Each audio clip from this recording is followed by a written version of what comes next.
Olá, eu sou a Samantha, este é o Arthur e você está no canal dele, meu, nosso, o cão que lê. E o cão leu América Debilitada, escrita pelo próprio presidente Donald Trump em 2015. Como tornar a América grande again, misturei, How to Make America Great Again, como tornar a América grande outra vez. Já tinha sido o bordão, o jargão dele na primeira campanha eleitoral em que ele sairia vitorioso. Enfim, e agora nessa última campanha também. Gente, é um livro de não ficção para todos aqueles que estão aqui no canal e gostam. Eu gostei muito deste livro. Ele é um livro que eu indico para todos leem, porque eu vejo do seguinte modo: todas as pessoas, e é normal isso do ser humano, pré-julgam um outro ser humano de acordo com as suas próprias crenças, ou o que ouviu, o que alguém disse, enfim. E aqui fica muito claro, como posso explicar? Eu vou explicar por tópicos, como que ele aborda algumas questões. Muitas das questões me elucidou, ele mostra um grande conhecimento, sim, dos Estados Unidos, e eu vou começar por onde o próprio Donald Trump começou. Ele começou por esta foto da capa, que eu também não tinha entendido no primeiro momento e nem a família dele gostou. Mas aí ele logo explica. Então, antes de eu dizer por que ele escolheu uma foto com cara de bravo, segundo ele mesmo, com cara de não feliz, sendo que dentre as fotos tiradas para este ensaio fotográfico, tinham muitas fotos mais bonitas, com ele com uma cara mais feliz, mas, já vou adiantar, mas não cairia bem com um título de América Debilitada e ele querendo se colocar como um candidato a tornar novamente o país dele, a América Grande outra vez, com uma cara feliz, que tá tudo errado. Basicamente, e na minha fala, e foi assim que eu li e interpretei o que ele estava colocando, foi o modo dele colocar: não estou satisfeito com o que eu estou vendo. Ele elencou através dos capítulos. Parece sim que você está conversando com o próprio Donald Trump. Ele escreve do jeito que ele fala. Sabe aquela pessoa quando você lê assim, uma conversa, você fala: gente, você escreve como fala? Pois foi ele. Então vamos por partes aqui. Primeiro, esse livro foi escrito em 2015, então a gente já está falando de um livro de 10 anos. Não irei fazer o comparativo, porque não cabe. Posso até dar meus pitacos, mas enfim, é mais fácil você mesmo fazer uma própria pesquisa e ver o que mudou, o que não. Porque aqui nem presidente ainda ele havia sido eleito, não havia ocupado esta cadeira. Pois bem, a editora, o grupo editorial Cidatel trouxe pra gente, e o sumário é dividido em capítulos em que ele aborda nossa mídia política imparcial, imigração, política externa, educação, o debate energético, o sistema de saúde, ainda a economia, assim vai. São 17 tópicos, agradecimentos, muitas fotos e ainda um sobre o autor. Não esperava, me surpreendeu positivamente. Adorei ter lido este livro. Você não tem vontade de parar. É um livro de quase 200 páginas. Você tem aqui até a declaração de imposto de renda dele. Ele foi muito transparente, ele é muito coerente com as ideias dele. E, bom, enfim, voltando para cá, desejo todo sucesso, sim, para esse segundo mandato dele à frente dos Estados Unidos. E acredito que, se não tiver fatores externos, que foi onde, na minha rala análise de primeiro mandato, que 2020 a pandemia tomou conta, né? Fazendo 5 anos que a pandemia estava aí. Enfim, todos os presidentes à época e todos nós, enquanto seres humanos, tivemos muitos problemas. Ninguém sabia como lidar com aquilo à época. E para mim atrapalhou muito dos planos. A mídia aqui também tem um papel fundamental, e ele deixa claro, porque assim, é um livro que você vai falar: pra quem, Samantha, se eu não gosto de política? Bom, se você minimamente é um empresário, se você minimamente cursa administração de empresa, se você tem interesse na questão da liderança em si, é um livro que é must be, você tem que ler, porque não tem como não admirar um homem que tantos reveses passou pela vida e superou. E ele bate bastante nesta tecla, sim, ele é orgulhoso disto e não por menos, porque ele foi passado a perna algumas vezes que a mídia não mostrou isso e que eu, pelo menos, desconhecia lá atrás, nos anos 90, enfim, algumas questões, ou quando ele anunciou a própria candidatura dele, de o que ele teve que lidar com deslealdades. Enfim, bom, então dito isso, eu vou dar o tom para vocês. Aí eu expliquei o porquê desta foto, a análise dele da América debilitada, então como torná-la grande outra vez. Como ele coloca aqui, né, em 1978, ele estava em 74 ele estava com 28 anos, e ele conta um pouco da trajetória dele, muito embora o foco nem é eleitoral aqui, você vai falar, tem as propostas dele? Não, tem assim, me conheça, saiba como que eu, Donald Trump, penso, e o que eu acredito que posso agregar em sendo presidente para tornar o nosso país grande outra vez. Ponto, é basicamente isso.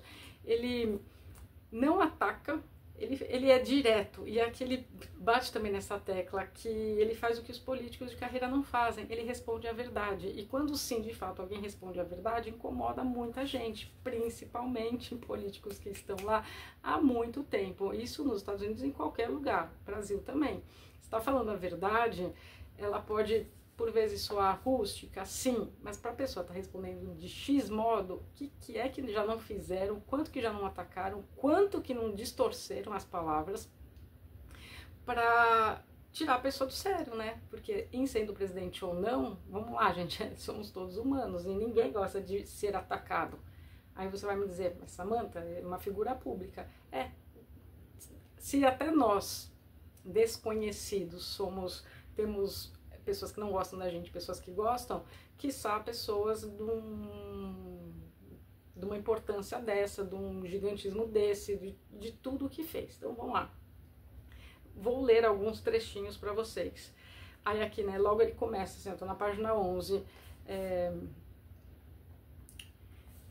E é verdade, né, eu que nasci nos anos 80, vivi os anos 90, ele tem, assim, ele coloca aqui, o conceito de grandeza americana de nosso país como líder do mundo livre e a ser liberto desapareceu, apesar de todos os desafios. E, na realidade, por causa deles, decidi fazer algo a respeito. Não consegui ficar parado e ver o que estava ocorrendo ao nosso maravilhoso país. Gostei disso, é claro, né, porque a pessoa vive, ele aqui coloca também vários momentos, quanto que ele não doou para campanhas, tanto para republicanos quanto para democratas. Embora hoje ele esteja e seja republicano, é que ele explica, ele também já foi democrata, porque ele nasceu, passou a vida toda dele em Nova York, e aí as pessoas também tentaram atacar dizendo, tipo, virou a casaca. Não, não é questão de ter virado a casaca, a questão é, eu acredito nesses ideais, só que depois, vendo tudo, e aqui ele chama do politicamente correto, o que aconteceu, principalmente nas escolas, e aí aqui na parte da educação ele entra nessa questão do se não fizermos algo agora com as crianças, que futuro o país terá. E ele não está errado, tem uma parte aqui, eu vou chegar lá, tem várias partes. É porque, né, eu fiquei assim tão empolgada com essa leitura, que eu falei, gente, as pessoas deveriam conhecê-lo melhor. Isso que, não sei o que ele pensaria em relendo tudo isso, acho que não mudaria nada, só acrescentaria 10 anos depois as coisas que aconteceram. Mas enfim, então a gente tem o modo como ele se coloca, como eu disse, não é agressivo, eu separei alguns trechinhos só para dar o tom que parece mesmo uma conversa. E assim, parece no melhor estilo, quer saber, eu tô aqui do lado e ele tá contando isso para alguém, e você tá presente com ele e outra pessoa na sala, te dá essa sensação. Mas também que tá conversando contigo, então você não quer parar de ler porque ele vai escrevendo muito direto, então não tem uma perfumaria, ele não enrola, é isso, aconteceu aquilo outro, disso eu penso isso, e com embasamento, embora direto e, não vou dizer seco, porque senão dá um ar, é isso aí jogado, não, ele explica. Então vamos lá, aí ele coloca aqui, a última coisa que precisamos são muitos planos que se evaporem após as eleições. Aí eu te pergunto, independente dele ter escrito isso, quantas vezes você já não caiu no papo eleitoral de algum candidato que depois de eleito sumiu, que é plano daqui, plano de lá? Eu lembro dele e outros tantos que, mas qual que é o plano? Que plano? Que plano que, se eleito, não for executado, adianta? Não, mas as pessoas precisam saber o que ele pensa. Pô, aquela coisa que ele falava, ele era atacado, e aqui eu vou puxar a parte do muro, que era uma parte que eu queria saber muito, procurei muito durante muito tempo e falei, tá muito picotado, e a imprensa faz isso, e é que ele não ataca ela, ele só mostra que, olha, é um veículo que funciona à base de lucro, então você vai publicar e mostrar aquilo que gera renda, senão não tem nem porquê de ser. Por ele ter sido um empresário de sucesso, eu lembro muito no início dos anos 2000, e aqui ele traz de novo O Aprendiz.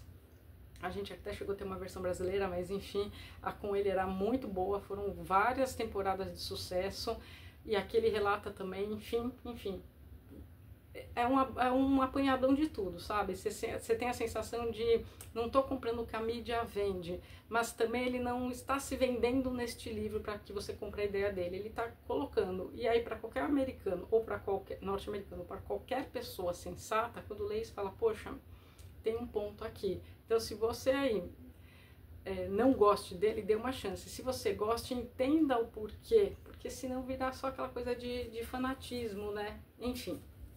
Vamos lá. Aí ele coloca, sei como lidar com questões complexas e como reunir todos os elementos necessários para o sucesso. Fiz isso durante décadas e consolidei uma grande empresa e um patrimônio líquido gigantesco. E é verdade, aí você vai falar, Samantha, ele não está se achando? Não, ele não está se achando. Tem uma hora aqui que eu achei até bonito, que ele falou assim, procure pelas as Trump Towers. É só olhar para cima, e de fato, é só olhar para cima. Eu tenho uma muito marcada na minha cabeça, que é a de Las Vegas, assim, uma coisa que saltou aos olhos quando eu estive lá em 2009, e era recém-construída, enfim, mas todas as torres, os prédios, os hotéis, os resorts, os campos de golfe, quer dizer, é um empresário extremamente bem sucedido, não tem nem o que falar. Aí ele escreve isso, aí ele fala, este livro é concebido para oferecer ao leitor um melhor entendimento sobre mim e minhas visões para o nosso futuro.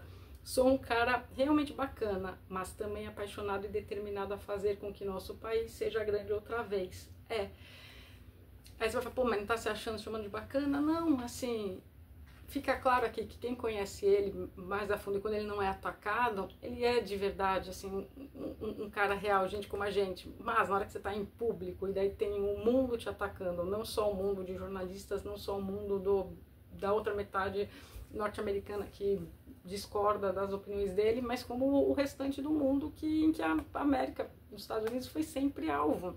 Aqui ele retoma, assim, o 11 de setembro, não é de forma a se lamentar, mas é de forma, vamos solucionar para que não haja outros 11 de setembro. E eu lembro daquele 11 de setembro de 2001, eu tinha 21 anos, eu nem fui à faculdade, foi uma coisa assim, meu Deus, olha o que aconteceu, assim, o mundo parou. E aí, mas é tudo fazendo gancho, não é sensacionalista. Pensa em um livro que alguém sentou, colocou, olha, quero ser presidente por isso, me conheça. Foi uma feliz leitura, assim, já de não ficção, porque eu sei que vocês preferem esse tipo de livro que eu traga pra cá. Bom, aí aqui coloca assim, já logo aí ele joga nossa mídia política imparcial. Gente, porque de imparcial não tem nada, é isso que eu falei. Aí ele coloca, faz tempo que sou homem que a mídia ama odiar. Aí ele coloca os graus de audiência que ele dá. Aí ele coloca, ele tem ciência, o fato é que dou às pessoas o que elas necessitam e merecem ouvir, exatamente o que não obtém dos políticos, a verdade, ele vai bater sempre nesse ponto. E ele não enrola pra falar a verdade, né? Todo mundo já viu ele respondendo alguma coisa e talvez por aí as pessoas se sintam, mas isso, mas aquilo. E aí no nosso paralelo brasileiro, não tem nem como não fazer uma correlação com o próprio Bolsonaro, até porque eles são amigos e coadunam muito com os mesmos pensamentos, é porque é papum, é reto, é direto. Então se você se sente ofendido pelo modo como o outro tá falando, e aí prefere uma perfumaria, prefere algo mais palatável, pense, mas isso é real? Tem gente aí que tá, cadê a picanha, né? É isso que quem fala a verdade paga o preço de não ser reeleito. Ele não foi reeleito na sequência, que entrou o Joe Biden, e o Bolsonaro também não foi reeleito, que retornou o Lula. Tem sim um porquê, mas eu não vou nem entrar no mérito dessas análises agora, até daria. Mas enfim, de novo, vou reiterar, acredito sim que o ano 2020 tenha atrapalhado os dois presidentes de modo a não deixarem fluir normalmente como num ano normal, sem uma pandemia como nós nunca tínhamos vivido anteriormente, enfim. Aí ele fala bastante, ele fala sim, aí você vai ver, ele só fala mal da mídia, de jeito nenhum. Ele coloca que como toda área, né, todo profissional tem um profissional bom, tem um profissional ruim, ele pontua, ele até cita os nomes de quem distorce, o que ele não gosta da distorção, mas quem é que gosta. Então ele dá vários exemplos aqui nesse capítulo de gente que gravou, gente que anotou tudinho certo que ele falou, mas aí quando ele foi ver, tava tudo distorcido, tudo picado. Vou encontrar aqui a parte do muro que me chamou bastante atenção.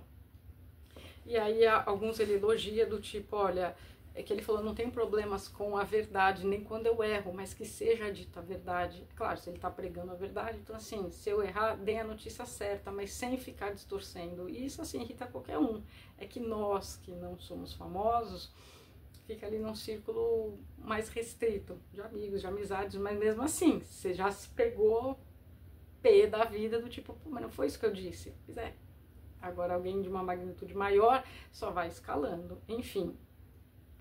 Aí é bem resumido, ele mesmo faz um certo tipo de resumo sem querer, tá? Que daí ele enleca assim, algumas coisas que eu falei, gente, isso aqui já dá o resumo do livro, já vou passar para as pessoas. Ele fez isso por 2 vezes.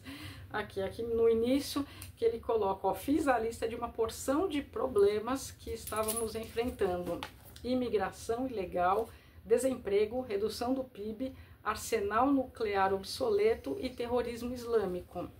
Discuti todos eles. Em que a mídia focou? Concentraram-se no fato de que eu disse, atenção aqui, que o México estava enviando suas piores pessoas por nossa fronteira ao sul. Aspas. Estão enviando pessoas muito problemáticas, disse eu, e elas estão trazendo esses problemas para nós, fecha aspas. Aí ele continua. A próxima coisa que você ouviu foi que Trump disse que todos os imigrantes eram criminosos. Isso não foi absolutamente o que eu disse, mas rendia uma história melhor para a mídia, proporcionava algumas manchetes. O que eu disse foi que, entre todos os imigrantes ilegais vindos do México, tem gente realmente ruim. Alguns são estupradores, uns são traficantes de drogas, alguns estão vindo aqui para viver às custas do sistema, e seria melhor tomarmos medidas imediatas e severas para fecharmos nossas fronteiras aos ilegais. E ele escreve aqui várias vezes em letras garrafais, aos ilegais. As pessoas que me conhecem sabem que jamais eu insultaria hispânicos ou qualquer grupo de pessoas. Faço negócio com hispânicos e morei em Nova York a vida inteira. Sei quão maravilhosa pode ser a cultura latina. Reconheço suas contribuições ao nosso país. Tenho empregado muitos hispânicos dedicados aos longos dos anos. Tenho um respeito muito grande por este povo, mas não foi isso que a mídia informou. Eis o que a mídia reportou, em letras garrafais. Aí aqui eu vou ler o título aqui que eu acabei de ler esse trecho. Trump chama todos os imigrantes de criminosos e Trump chama todos os mexicanos de estupradores. Completamente ridícula a fala dele. Aí ele coloca, um dos problemas que a mídia política tem comigo é que não tenho medo dela. E aí aqui ele vai explicar toda a questão do muro, toda a questão que ele tem em relação a... Ele quer imigrantes legais, os ilegais não. E aí aqui eu fui pesquisar, que eu confesso não conhecia. Ele coloca um acordo que teve em 1980 com o Fidel Castro, o Mariel chamado, em que o Fidel disse, ó, podem, quem quiser sair aqui de Cuba, pode sair. E o presidente, quem que era aqui o presidente? Não era o Reagan, é porque ele cita muito, dá pra ver que ele tem uma, e tem uma foto dele com o Ronald Reagan, que ele gosta bastante, mas enfim, acho que era o Carter, que aí abriu as portas para quem? Que o Fidel soltou lá em Cuba?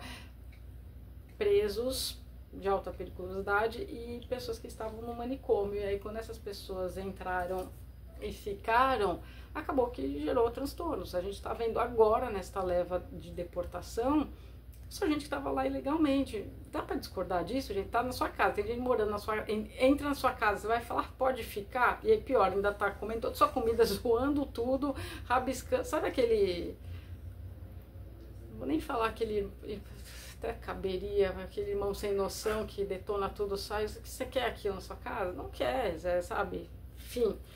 Enfim, ele é muito coerente, né, nessas questões. Enfim, aí ele coloca tudo em relação ao muro, a questão da segurança, mas sim, ele deixa claro que quer uma abertura neste muro, no sentido para receber os legais, e que são os ilegais que atrapalham, inclusive, a imigração de modo legal de outros profissionais inclusive que estudaram em universidades norte-americanas, que têm que retornar aos seus países. Tem aqui uma passagem que ele fala assim, poxa, a gente entrega o quê? Um canudo e uma passagem de volta, porque daí expira o visto de estudante, a pessoa tem que voltar, enquanto isso tem gente ilegal lá, isso não é justo.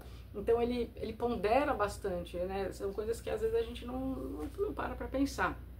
Aí ele coloca assim bem reto, eu trabalho da seguinte maneira, descubra as pessoas que estão entre as melhores do mundo no que precisa ser feito. Então as contrato para fazer isso e depois deixo que façam, mas sempre supervisionando. Então assim, ele delega, ele vai atrás dos melhores em todos os ramos. Ele fala que foi assim que ele fez a vida toda dele de empresário, mas ele dá uma supervisionada. Então ele quer trabalhar com os melhores? Sim, né? Quem quer pegar qualquer um para ocupar qualquer ministério?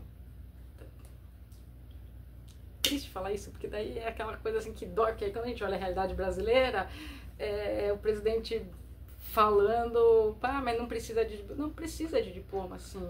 Se você vai estar à frente de um cargo de muita importância, Vinho, você precisa ter um conhecimento, e vamos em busca dos melhores. Claro, tem muita gente boa aí que não tem diploma, sim, mas também tem muita gente boa com diploma, e é isso que ele vai em busca, e aí ele vai colocando o que ele pensa. O livro é dele. Aí ele conta em relação aos muros, ele cita até aqui o muro da China, no sentido de, como se fosse assim, tipo, o meu muro é o problema, porque eu não quero que as pessoas entrem de modo ilegal para proteger, porque ele bate na tecla da proteção o tempo todo, o controle de quem entra, de quem sai, tá errado? Não. Aí ele explica que sim, os Estados Unidos têm, com a fronteira com o México, muitas barreiras já naturais mesmo, então seria os tantos mil quilômetros da parte em que seria para ficar mais seguro e tal. Aí ele coloca aqui isso, aí ele coloca aqui, de novo, o tempo todo o Trump vai falar, o que eu não gosto é do conceito de imigração ilegal, imigração ilegal. Aí aqui olha que dado interessante que ele trouxe. Em 2011, 3 milhões de prisões que poderiam ser atribuídas à população estrangeira, incluindo dezenas de milhares de criminosos violentos. Neste meio haviam 351 mil criminosos estrangeiros ilegais em nossas prisões. Esse número não inclui o delito de passar por nossas fronteiras. O custo de manutenção dessas pessoas na prisão é superior a $1 bilhão ao ano. E aí de novo ele continua. Deixe-me afirmar claramente, não sou contra a imigração. Aí é bonitinho, daí ele também traz algumas partes pessoais. Minha mãe emigrou da Escócia para este país em 1918 e casou com meu pai, cujos pais tinham vindo para cá da Alemanha em 1885. E ele fala, meus pais foram 2 dos melhores seres humanos que conheci, e há milhões de pessoas como eles que fizeram deste país um lugar tão maravilhoso e de tanto sucesso. Eu adoro a imigração. E fica claro nos relatos dele, a questão é, os ilegais, poxa, não tem nem como contribuir com isso. Enfim, aí aqui ó, muita gente esqueceu do êxodo de Mariel. Em 1980, Fidel Castro disse ao povo cubano que qualquer um que quisesse deixar Cuba estava livre para fazê-lo. O presidente Carter abriu nossas fronteiras para qualquer um que chegasse aqui. Só que Castro foi mais inteligente, esvaziou as prisões e os manicômios cubanos e despachou seus maiores problemas para cá. Livrou-se das piores pessoas daquele país e sobrou para nós lidar com elas. Mais de 125 mil cubanos vieram para cá. E apesar de haver muita gente maravilhosa, alguns eram criminosos ou tinham problemas mentais. Mais de 30 anos depois, ainda estamos lidando com isso. Então, assim, tem base em fatos, né? Daí tem uma parte, tem várias partes legais, aí aqui ele menciona rapidinho a cidadania americana, ele menciona a 14ª emenda e a segunda emenda também, enfim, no sentido de a criança nasceu nos Estados Unidos, daí ela já ganha o direito à cidadania. Aí ele está falando assim, a cidadania americana é um dom extraordinário, seu valor durante uma vida é imensurável. Assim, o fato da 14ª emenda ter sido interpretada como significando que qualquer criança nascida nos Estados Unidos automaticamente é cidadã americana e que este bebê pode ser usado como uma âncora para manter sua família aqui é o maior imã para atrair imigrantes legais. Aí ele continua, porque senão vai ficar muito longa essa resenha, dizendo que dá para, embasado na Constituição, encontrar isso, arrumar isso de um jeito melhor, porque lá em 1800 e bolinha, o porquê disso, enfim, aí tem toda a pegada histórica, mas eu já vou me alongar demais. E aí aqui a parte que ele fala, nosso país é um imã para muitas das pessoas mais inteligentes e trabalhadoras nascidas em outros países, todavia dificultamos que essas pessoas brilhantes que seguem as leis se estabeleçam aqui. Aí aqui ele resume num parágrafo, eu gosto dele, ele é bem sucinto. Minha política de imigração, na realidade, é muito simples. Precisamos mudar nossas leis para facilitar que as pessoas que podem colaborar com este país entrem aqui legalmente, ao mesmo tempo impossibilitando que indivíduos criminosos e outras pessoas cheguem legalmente. Quero que boas pessoas venham para cá de todas as partes do mundo, mas que sigam os procedimentos legais. Aí é isso. E aí ele deixa claro, e eu concordo, nosso país, nosso povo e nossas leis têm de ser prioridade absoluta. Horas. Aí é o capítulo 4 ainda, eu tô. Política externa, lutando pela paz. Nossa, ele fala um monte, fala do acordo com o Irã, fala que ia dar errado quando, na época do Saddam Hussein, que daí, tipo, desarmaram o Iraque, aí o Irã ficou, enfim, tirou o equilíbrio do Oriente Médio. Ele falou também que o Obama, aquele bate bastante na questão do Obama ter jogado pro Congresso e arruma essa bucha aí. Aqui no canal tem resenha do acordo em Teherã, que aí no Lula, lá em 2010, tentou se meter nesse acordo, enfim. Tudo isso ele vai explicando. Ele é muito a favor das Forças Armadas. Aqui, ó, gastar dinheiro em nossas Forças Armadas é também um negócio inteligente. Quem as pessoas pensam que constrói nossos aviões, navios e todos os equipamentos necessários para nossas tropas? Os trabalhadores americanos. Assim, consolidar nossas Forças Armadas também faz sentido do ponto de vista econômico, pois nos permite colocar dinheiro de verdade no sistema e colocar milhares de pessoas no trabalho. Então ele está o tempo todo de olho na Constituição, de olho em como poder fazer melhor a parte econômica, tanto que aqui tem uma citação belíssima, do tipo, eu sei quanto que vale 1 bilhão, mas eu também sei o valor de cada centavo gasto. E aqui eu acho que eu separei esse trecho para ler para vocês. Ele bate-se na tecla do armamento, que é aquela coisa, ninguém vai mexer com a gente se a gente estiver bem armado, neste sentido. E de fato, né, se a pessoa sabe que você está bem, ninguém vai se meter contigo, e que não é para o ataque. Não dá para discordar, tem tudo um porquê, é tudo elencado. Aí aqui ele coloca também todos os países que ajudaram e não tiveram retorno nenhum. Então assim, quanto de bilhões de dólares são destinados a outros países que não dão retorno nenhum. Então, por exemplo, aqui, a gente defendeu, ele coloca assim, né, aqui ó, defendemos a Alemanha, defendemos o Japão, defendemos a Coreia do Sul, são países poderosos e ricos, não ganhamos nada deles, está na hora de mudar tudo isso, é hora de vencer novamente. Aí aqui ó, temos 28.500 excelentes soldados americanos na fronteira da Coreia do Sul com a Coreia do Norte. Eles correm perigo todos os dias. E o que ganhamos da Coreia do Sul por isso? Eles nos vendem produtos com belo lucro, competem conosco. Errado não tá, né, gente? Tudo bem, precisa de soldados para ajudar na fronteira, precisa, mas aí não tem um abatimento, não tem nada, e aqui ele vai destrinchando todas as questões todas. Aí ele também coloca que não quer que os Estados Unidos entrem em qualquer guerra, no sentido de qualquer guerra, qualquer conflito que não esteja diretamente ligado a eles. Ele deixa isso muito claro. Aqui, ó, aqui, ó. Nossa, eu praticamente decorei o livro. Que é um livro assim, é gostoso. Sabe aquela conversa que fica com você, daí você fala, nossa, eu tenho que prestar atenção no que alguém mais velho, mais sábio e com conhecimento que eu não tenho disse. Eu parti dessa premissa, ó.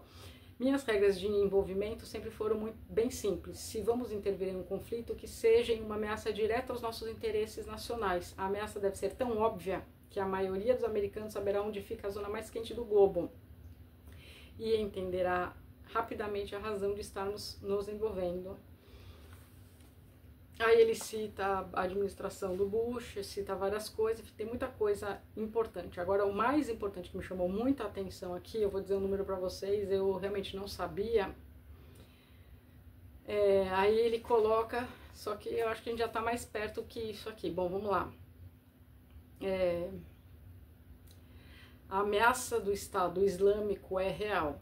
Trata-se de um novo tipo de inimigo e ele tem de ser parado. Quanto mais esperarmos antes de agir, mais perigoso ele se tornará. Não precisamos de outro 11 de setembro para entender que essas pessoas querem nos matar e não estamos fazendo o suficiente para impedi-las de espalhar sua marca perversa do terrorismo. Aí aqui continua. O número de tropas do Estado Islâmico é relativamente pequeno. Nossa comunidade de inteligência estima que não passam de 30 mil a 50 mil combatentes. As pessoas geralmente ficam surpresas com esse número. O Estado Islâmico fez um trabalho tão bom promovendo o medo que as pessoas presumem que seja uma força muito maior. Não é. A força total do Estado Islâmico provavelmente nem lutaria o estádio dos Yankees. Assim, derrotá-los exige um comprometimento real de atacar incansavelmente onde quer que esteja, sem parar até que todos estejam mortos e sempre angariando a ajuda de outros países. O Irã é um problema muito mais complexo. Aí ele coloca aqui, não tenho medo de criticar o presidente Obama quando ele entende algo errado. Quando estava concorrendo à presidência em 2008, ele disse corretamente, aspas, o Barack Obama, o Irã é uma grave ameaça. Tem um programa nuclear ilícito, apoia o terrorismo na região e milícias no Iraque, ameaça a existência de Israel e nega o Holocausto, fecha aspas. Então, assim, é humilde também para reconhecer quando o outro presidente disse algo assertivo, mesmo o Obama sendo um democrata e não um republicano, e lá em 2008 já tinha percebido isso. E sim, me chocou saber que em 30 a 50 mil, quer dizer, nem um Maracanã cheio, mas a propaganda que eles fazem parece que tem muito mais. E aí o Brasil vai se meter desde finalzinho desde aquele horrível 7 de outubro, que Hamas, que é grupo terrorista, fez o que fez com Israel, quer dizer, esse pessoal precisa ser exterminado? Sim, precisa. Por quê? Porque eles já juraram, o fim é a América, mas aí não só a América, os Estados Unidos da América, a América do Norte, a nós do Ocidente como um todo. E aí eu fico para morrer quando vejo brasileiro indo para passeata, a favor, então nem aí, enfim. E aí ele coloca isso bem claro porque, olha aqui, o Irã era uma nação poderosa até fanáticos religiosos assumirem o comando. Enquanto essas pessoas permanecerem no poder, o Irã será nosso inimigo e uma ameaça à existência de Israel. Seu líder supremo, o Ayatollah Khamenei, prometeu que Israel não existiria em 25 anos. Esse livro é de 2015, 25. Então, assim, falta só 15, né? Que já tira 10 daqui. Temos de levar essa ameaça a sério e agir de acordo. Sim, né? Que de 2015. Em 2023, olha o que aconteceu e olha como que as coisas estão quentes, literalmente, lá no Oriente Médio, coisa que nesta época, enfim, tinha recém assinado o acordo nuclear do Irã, ele foi radicalmente contra, enfim, aí ele aqui explica, não quero me alongar muito, que essa resenha já tá ficando longa. Aí ele fala da China, e ele fala de muitas coisas mesmo, é um livro muito bacana, daí uma resenha até maior, falou essa parte bastante. Aí o que ele é contra? O Obamacare, na parte da saúde ele vai citar isso, que o Obamacare não funciona, ele fala dos impostos, ele até tem uma sugestão bem clara, porque ele acha assim que, bom, lá nos Estados Unidos a contagem é feita anualmente, né, então assim, um solteiro que ganha até 25 mil não deveria declarar imposto nenhum, e um casal que ganha até 50 mil dólares. É bem fora, né, da realidade brasileira, né, no sentido que, vamos arredondar, que dê 2 mil dólares mês, arredondar seria 2 mil reais se a gente equiparar, mas 2 vezes 5, que o dólar hoje está batendo já quase 5,8, a gente tá com 10 mil reais. Você vê uma economia que abre, que de fato defende a população. Olha o que está acontecendo no nosso. Toda hora essa história de Pix, aí o governo voltou atrás com a história do Pix, porque né, viu, pegou muito ruim. Aí agora o Banco Central soltou ontem, através do Galípolo, que foi colocado pelo Lula, a questão do quem não tiver ok com a receita não vai poder, vai ter a chave Pix cancelada. Quer dizer, a pessoa não consegue nem trabalhar para depois quitar uma possível dívida que tenha, vai pôr na conta de quem? Sendo que aqui, assim, vamos deixar liberdade para a economia, sabe? O tempo todo ele está de fato preocupado. Enfim, mesmo sendo poderoso, mesmo tendo os bilhões que tem, enfim. Até que tem uma passagem bem interessante, ele fala, quando o dinheiro não é seu, é fácil de gastar. Agora, quando o dinheiro é seu, você tem que saber como que você emprega bem. E aí aqui ele usa no paralelo, que aí ele até lhe conta a trajetória toda dele, na questão do ramo imobiliário, da construção, de como tudo começou, ele, o pai dele, tem muito carinho pelo pai dele, o pai dele também apostou muito as fichas nele, não, ele não foi nenhum herdeiro, e ele coloca isso, não foi deste modo, e aí ele vai colocando assim as coisas como foram acontecendo, e não é que você não tem como refutar, você está entendendo o ponto de vista de um homem coerente que está podendo falar sem ser interrompido, eu vou dizer isso. Pra mim a impressão que passou foi essa, pronto, agora ele tá falando, não tá sendo interrompido, então vamos ouvir o que tem pra falar, porque toda hora alguém vai colocar alguma coisa no meio, enfim. Aí ele ainda coloca, capítulo 8, ainda é economia, porque sim, é tudo sobre a economia.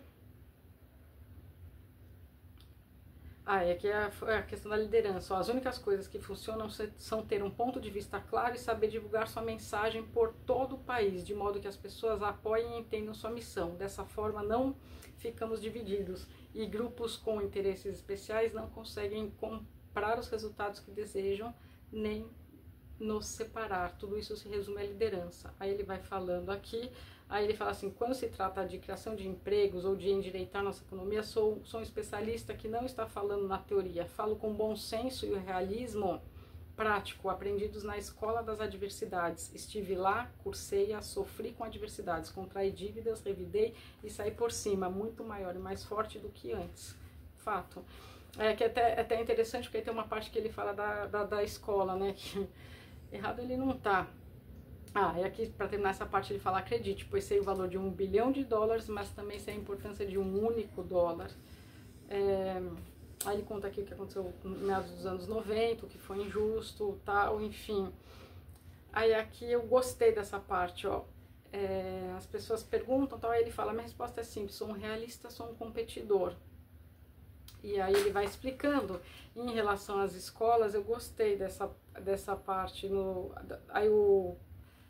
É resumido em que este livro, que é a parte que eu falei, ó, é resumido nisso aqui, sistema de saúde acessível, a palavra dele é extinguir, que precisa ser repelido no menor prazo possível e substituído por algo muito melhor, o Obamacare, reforma da imigração, que daí eu falei bastante, bebês âncoras, que são as crianças que nascem lá, aí aqui ele tá falando em relação a que precisa acabar, só nascer e já ser americano. Acordo com o Irã, não podemos permitir que o Irã construa uma arma nuclear, isso não é uma ameaça, é uma declaração de fato, devemos prestar atenção tanto em nossos aliados como nos nossos inimigos. A segunda emenda, acredito que os direitos proprietários de armas que se submetem à lei devem ser inteiramente protegidos. Defesa da liberdade religiosa, acredito que a liberdade religiosa é o direito constitucional mais fundamental e deve ser protegido. Aí, reparar nosso sistema fiscal defeituoso, não há nenhum político que entenda nosso sistema tributário como eu. Ele deve ser alterado para ser justo com todos os americanos e simplificado.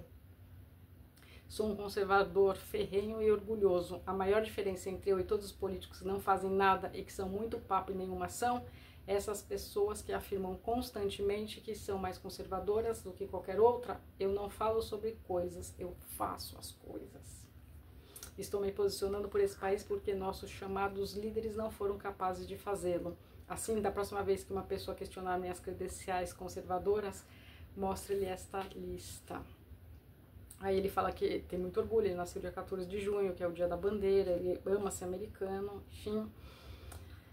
Aí ele coloca a questão da igualdade, ele fala também das mulheres, que nas empresas dele a questão, ele já punha, mas pelo conhecimento, não essa questão de gênero, etc e tal. A questão do politicamente correto, ele pega aqui uma parte no sentido que diz que a criança, sim, tem que se frustrar, não é pra gente mudar o cronograma escolar para a criança ter a falsa sensação de vitória.